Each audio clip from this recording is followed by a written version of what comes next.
Well, hello, good evening, how are you? It's just gone 9 o'clock here in Portstewart in Northern Ireland.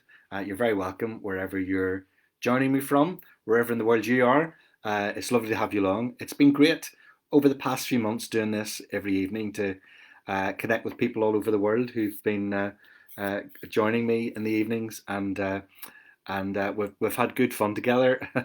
It's one of the things I'll always remember about this pandemic during lockdown. All the fun we had at 9 o'clock weekday nights, as I've been reading through the books. So thanks for joining me again this evening. Would you believe we're on to the penultimate chapter? Tomorrow's the last night, but tonight is chapter 19 of All Growed Up, and it's entitled Career Moves. So if you want to, as usual, say hello in the comment box, I will. I'll stop in the middle and we'll have a wee chat in the middle. So, career moves. Time was running out, so it was. As my final year exams approached, I realised that I urgently needed to climb to the next step on the ladder of my career. In the past, I had graduated from paper boy to bread boy, and then from bread boy to student, with relative ease. But I knew the next step in my grown up career was going to be much more testing. Many graduates in Belfast ended up on the dole, and I was determined that this was not going to happen to me. I had worked hard to develop skills in journalism and filmmaking, so I researched further training and employment opportunities that could lead me to Hollywood in California, or the BBC in London, or at least to Downtown Radio in the Kiltonga Industrial Estate in Newtownards. My search proved fruitful, and in addition to my speculative letter to the BBC in Belfast asking if I could read the news like Rose Neal, I sent off applications for journalism courses in Belfast and Dublin. My first glimpse of a possible future arrived in a brown envelope from the College of Business Studies. This letter invited me to attend the college for a written test and an interview. The College of Business Studies had 9 floors and was one of the tallest buildings in the city, so it was. So, by Belfast standards, it was considered to be a skyscraper. The weather in Belfast was usually overcast with low clouds, so the sky itself seemed lower than it did in big cities like New York, meaning a relatively small building could in fact appear to be scraping the sky. The College of Business Studies even had a lift. I was already familiar with this modern high rise building because the School of Music Orchestra used to rehearse there every Saturday morning. Every week, eager young musicians got to travel in a proper lift with sliding doors to the 8th floor, where on weekdays students learned how to bake cakes. I myself had often contributed to the crucifixion of Beethoven from the back row of the second violins, performing with the ever present aroma of self raising flour in the air. So at least the venue for my interview was familiar territory, and I knew how to handle all the buttons and the sliding doors in the lift. Marty Mullen had warned me that the journalism teachers in the College of Business Studies didn't get on very well with the media studies lecturers at the University of Ulster, and he said I was wasting my time. But I was certain that once they spotted my obvious talent, they would put aside any minor institutional rivalries and let me on to the journalism course. My mother warned me that as I had already been to university and received a student grant for 3 years, I would be given no further money to do another course at a college that you didn't even need A levels to get into. This led to some tension at home, and my father was appalled at the idea that securing a degree didn't actually train you for a job.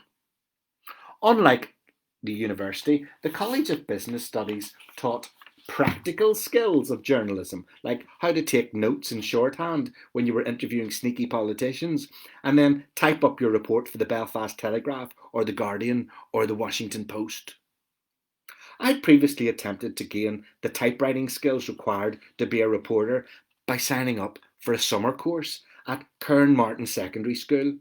But I arrived late for the first class, and all the women laughed at a man wanting to know how to type, so I never went back. The written test at the College of Business Studies seemed to go well, as I knew what to do, and I'd just enough time to write a report like a proper journalist.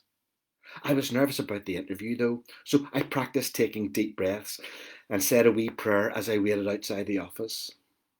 When I was invited inside, there was an older woman with glasses who welcomed me with lots of pleasant ings, and a man who seemed a bit fed up and didn't even look up when I entered the room and sat in front of him. It all started off very well. The woman asked me why I wanted to do the course, and when I explained that I wanted to be an investigative reporter like Bernard and Woodstein, the man looked up at me for the first time. "What's his background?" he asked the woman, as if I wasn't in the room. She looked at my application form, frowned, and said, "I'm afraid he's another one from the degree course in Coleraine." The man shook his head. "So what have you learned about journalism on your 3-year media studies degree course?" he asked in a tone of voice which suggested the correct answer might be, "Not a lot." He doesn't like me, I thought, but this was my chance to impress. Having a degree from the new University of Ulster clearly put me at a disadvantage, but this was my chance to prove that in spite of that, I could still make a brilliant journalist. I told him everything I had learnt about how the media was being used as a propaganda tool by the state, and how journalists could never be totally unbiased because they had their own views like everybody else, and whoever was paying their wages usually had an agenda anyway, and how women and disabled people and all the other minorities were underrepresented in journalism and misrepresented by the media, even in soap operas. The more I spoke, the wearier he looked, and every time I used the term feminist critique, he rolled his eyes. "But can you give me any practical examples?" he asked.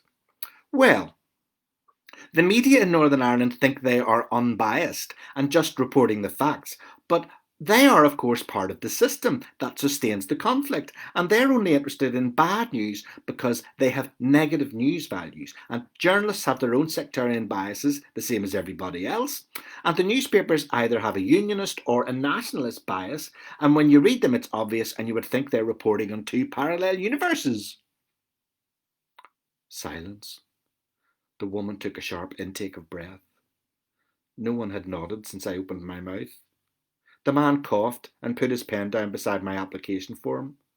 I had never seen a ballpoint set down with such a sense of exasperation. "They ruin good young people up there," he said to the woman, once again as if I was not in the room. I was pleased that he acknowledged that I was once a good young person, but offended by the fact that I was now apparently ruined. "His written test is surprisingly good," the woman said, offering a morsel of support for my application, but shaking her head at the same time. She doesn't like me either now, I thought. I had obviously got it wrong, but it was clear they didn't want me. The interview was mercifully brought to a conclusion within a few minutes. Within a week, I received my letter of rejection, which wasn't as rude as the interview. I was dejected. How would I ever become a journalist if everything I had learnt at university meant that no one wanted me? Maybe they had looked up my postcode and noticed that I was just some wee lad from up the Shankill. Maybe they had spotted that I'd been president of the Christian Union and didn't want a good living journalist. Or maybe I was just crap. Well, as one door closes, another door opens, love, my mother said, after she noticed me biting my nails and not laughing even once the whole way through an episode of 8 Ain't Half Hot Mum on BBC One. I needed a door in Dublin or in the BBC in Belfast to open very soon, or I would be consigned to the Dole in Snugville Street forever. So I'll continue in a wee minute, but I'll just say hello. Hi, Donna Hunter, one of the regulars, as is Evelyn Brown. Marlene Williamson, hi, Tony, missed you live last night, all caught up now. Good, you're all caught up with all growed up. Marlene, brilliant. Hi, Karen McLean. Never misses. Hi, also Jim Poole, a regular. Angela and Keith here every evening. Angela and Keith, I'm going to miss you next week. Hello, and Norma Fleming. I fell asleep last night but caught up today and back as normal tonight. Good to have you back again, Norma. Hope you enjoy it. Hi from Anne, Davy, and Oren. And Oren's just starting reading Paperboy. I'm glad to hear that, Davy. That's good. I hope Oren enjoys Paperboy. Back in the listening chair, says Anne Riding. Heartbroken, tomorrow's the last chapter, says Susan Craig. Well, you know what? I'm trying to arrange a special guest appearance tomorrow night from none other than the lovely Leslie from up the country. So that'll be a good way to go out in the high, won't it? I shall miss this so much, says Bernadette Saunders. Oh, that's lovely. Paul Betts. Hello, Mr. T. Finally made a live read. Peter here with a Heather from Portadown. From you know where. Good memories. That's brilliant. Paul, hope you're all doing well there. Betty O'Riordan, good evening. Hello, how are you? Back again, Helen Stewart. Hello. Another person who knows these days from being there. And Debbie Thompson, can't believe we're almost finished now and we're starting to get here on time, says Debbie. Hi, Ivy Rosenstone. Good to have you. Debbie says, if we did a wee rip round, would you continue to read for us? I've run out of books, Debbie. So who else is here? Go NUU, says Helen Stewart. Those were the days. Yes, we've got a nice wee NUU crowd tonight. Good evening, Neve Sahafian. And another great rating, says Marty Macaulay in the USA. Marty, I am wearing my Clan Macaulay t-shirt tonight, which is worn by Macaulays all over the world. Hi, Tony, enjoying it, says Laura Hughes. Nigel McComb says the best thing about the College of Business Studies was lunch at the Crown Bar. Yes, just across the road. Karen Shire, hi Tony, I'm all caught up now. So sad this has come to a close. The best part of lockdown has been discovering your books and sharing them virtually with my parents in Belfast. Oh, that's brilliant, Karen. I love hearing that. And thank you for sharing them with your parents. That's lovely. Hi, Alan McLean has been here the whole time, the whole journey. Yo, says Donna Hunter. Patricia says, stop, I don't want to think about next week. Also, good evening, Anne Kirk. Janet Ellum says, nearly finished Belfast Gate. Brave wee women. Oh, yes. Wee Jean is something else in Belfast Gate. Yep, I'm glad you're enjoying it. Yes, get Leslie on, please, says Gail Reese. You see, I think Leslie, I noticed there, she's here. She's watching tonight. So, Leslie, there you are, by special request. Good evening, Norma Sloan, another regular, never misses. Would love to have Leslie make a guest experience. There, she's doing wee waves. I think that's her way of saying yes. She'll join me tomorrow night. She really should, because I don't want to give away too much about the final chapter, but there might be a proposal of marriage. Anyway, back to my career problems. My struggling attempts to become a journalist in my final year at university. I've got an interview in Dublin, I yelled down the phone when the good news arrived in an envelope with an air stamp. There were a few moments of silence before Leslie replied. That's brilliant! Sure, it's supposed to be a better course than Belfast anyway, she finally whooped. I could tell from her initial hesitation that she was concerned about what might happen to our relationship next year if we were to be separated by the border and the Newry Hills. This was a good indication that she may not be able to live without me. Do you think I'll get in? I asked, seeking reassurance. Of course you will, said Leslie. Sure, your wee films are wonderful. I know, but they say it's very competitive. Well, if it's meant to be, it's meant to be, she said wisely. Now I'd better go. Mommy's taking me to the big sale in Logan's and Clockmills. You've no idea. 3 weeks later, I drove myself to Dublin in the Green Simca for the first time. I bought cheap petrol with punts and followed the map in my college prospectus. After negotiating the traffic on the outskirts of Dublin, to my great surprise and relief, I arrived on time without getting lost once. I couldn't help but think this was a good sign. During the journey, I wondered about the logistics of moving to Dublin for a year. How could I ever afford to live there? Would I manage to make new friends all over again? Would Leslie forget me and transfer her affections to a farmer from Brusheen with an XR3? Of course, some of my friends' concerns would be of more of a religious or political nature. Titch McCracken would be appalled at the traitorous act of an Ulsterman moving to the Free State. But I hadn't seen Titch around for years. Boyd Harrison from the Christian Union would give me a hard time for choosing to live in a priest-ridden country whose government was controlled from the Vatican.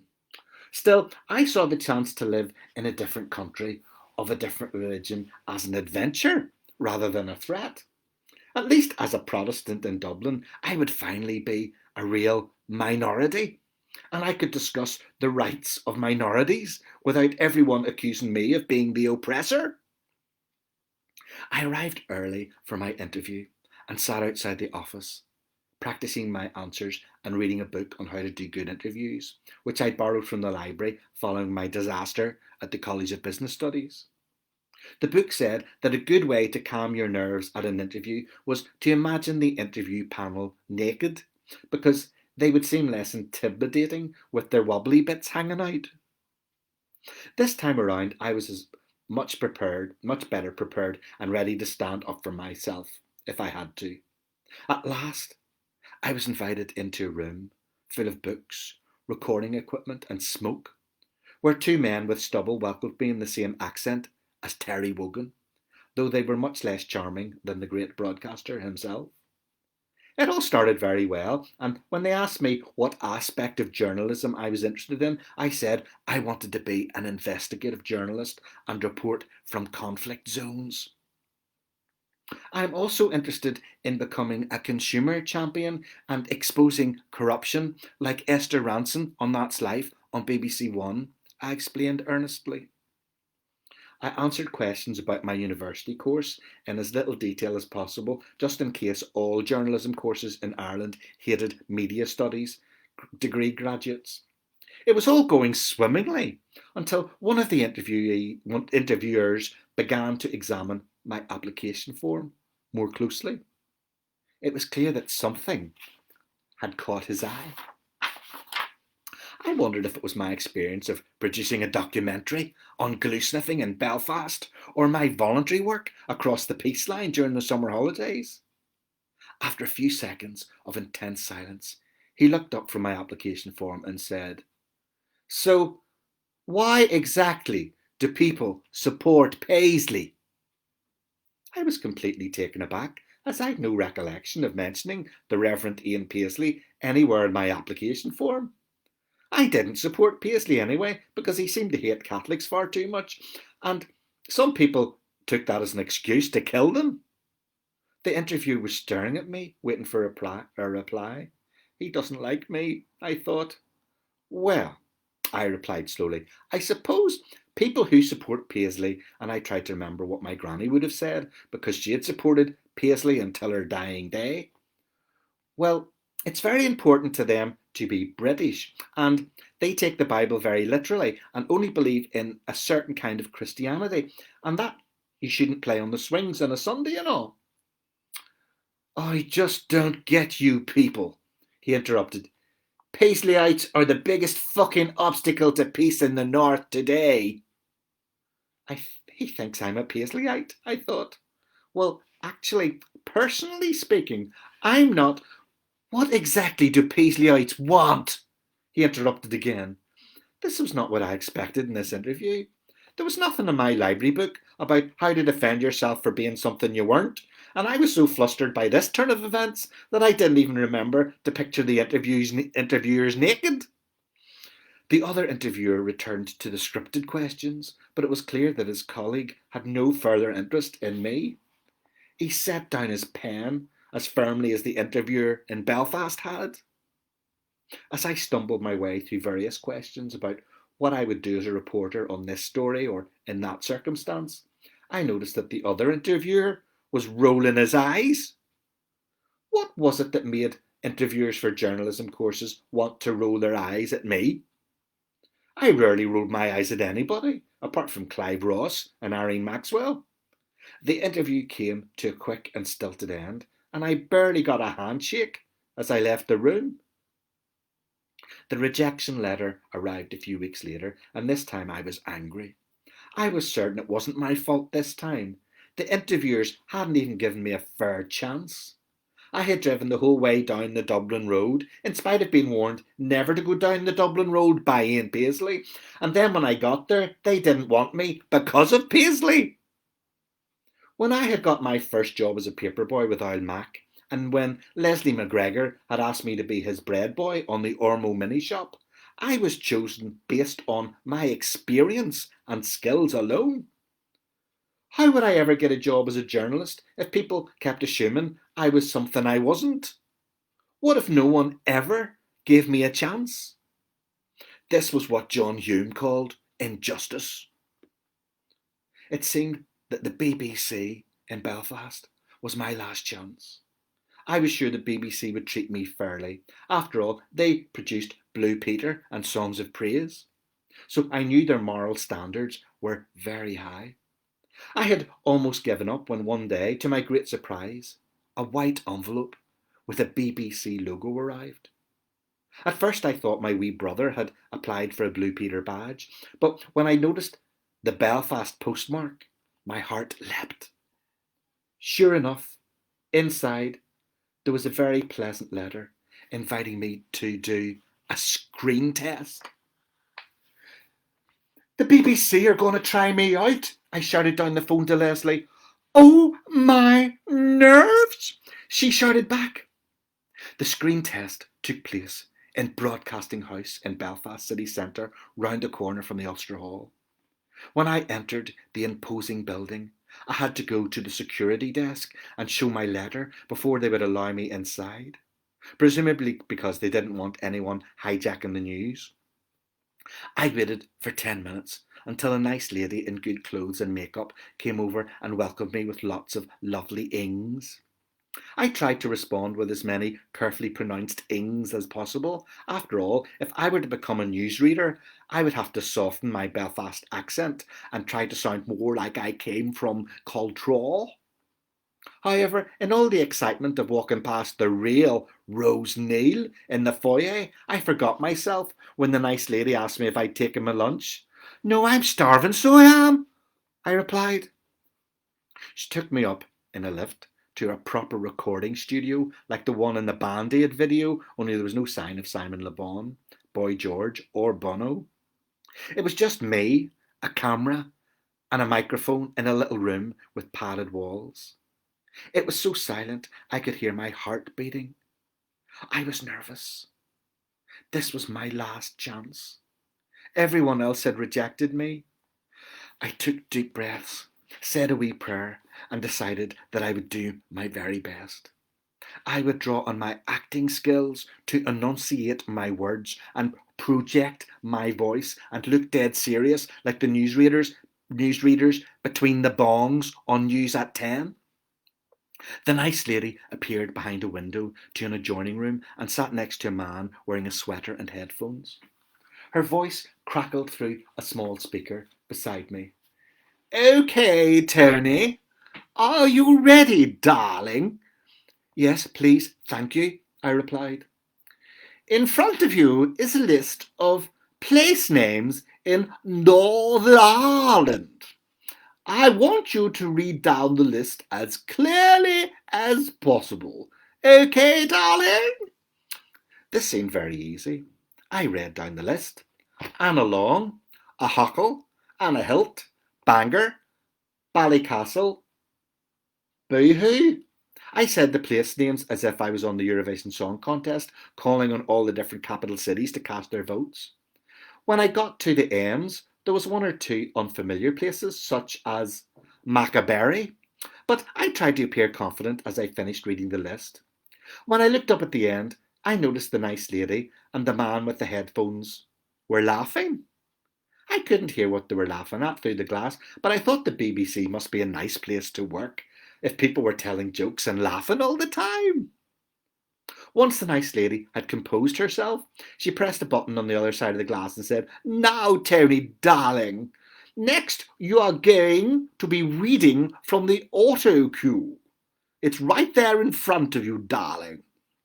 Okay, thank you, I replied politely, feeling the need to give her a thumbs up through the window, even though she could hear every word I said through the microphone. Just follow the words and look at the camera. Okay, thank you. Are you ready, darling? Yes, please, thank you. I read the autocue, which scrolled down with a news report about a traffic accident, trying my best to sound authoritative but relaxed, like John Craven on Newsround.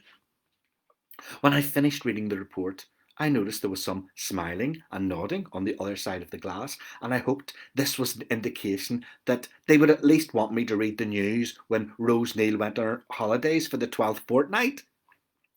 The nice lady told me I had done very well and said that someone would be in touch in due course. I was relieved that there hadn't been an interview this time. For weeks, I monitored the post for any sign of a white envelope with the BBC logo on the front. I understood now how Peter Davison must have felt when he had applied to be the new Doctor Who. Finally, one Saturday morning, the letter arrived at my house in Belfast, shortly after the Ormo mini shop had passed. When it landed on the fraying hall carpet, I knew this small paper packet would determine my future. I opened the letter and read it. While we have no openings for you at present, we think you have some on-screen potential. I had failed yet again, but at least this time I'd been given a fair chance, and the BBC thought I had some potential. I drove to Balachi that evening and showed Leslie the letter, and she agreed that I did have potential in many ways. Look, Mummy, she said, the BBC says Tony has some potential, she said, showing her mother the impressive letter on BBC-headed paper. Mummy was very impressed, and while preparing a mammoth spread of fancy pastries and triangular sandwiches, she asked me about the screen test. As I attempted to decline offers of yet another chocolate coconut bun and more ice cream, I told her all about reading from the auto cue and saying the names of all the places in Northern Ireland. Och, Mummy knows everywhere in Northern Ireland, said Leslie. You've no idea. She makes up wee quizzes and all for the GB. Well, there were a few places I wasn't sure about, I confessed. Like what? Said Mummy, offering me a plate of perfectly symmetrical tray bakes. I wrote down Macaberry. How do you say that? I asked. Magabry, she said. My heart sank. I said Macaberry. Oh, Leslie, Mummy said and put her hand over her mouth to suppress a giggle. Well, at least I got Bangor and Ballycastle and Boo-hoo right, I protested. You mean Bow? Said Mummy. My heart sank even further. I said Boo-hoo. Mummy set down her teapot and put both hands over her mouth. Oh, Leslie, she shrieked. You've no idea, replied Leslie. Leslie and Mummy collapsed into fits of laughter. Now I understood the reason for all the laughter behind the glass at the BBC. I was a failure with no future in the media, and I was seriously squandered. So I was. There you are, that's chapter 19. I hope you enjoyed that disaster. So let's see, let me just say hello to a few other people. Hi, Gail Reese and Michael McKinley Sr. Glad you enjoyed it, Michael. Aline Bonner says, going to miss these readings. Can't wait for our local bookshop to open so you can buy them and read them. Oh, brilliant. That's great. Love hearing that. It's been a privilege to listen to you, says Susan Wilgar. Thank you, Susan. You never miss. And you support all my stuff, Susan. I really appreciate it. What do we see? Can't see just about. Thank you for sharing your time, says Anne writing. Thank you very much. Haha, so good, says Nigel. Well, thank you very much. I hope you all have a good evening, and I'll see you again for the final exciting installment of All Grown Up tomorrow night at 9 o'clock UK time. Until then, stay safe, stay well, and stay positive.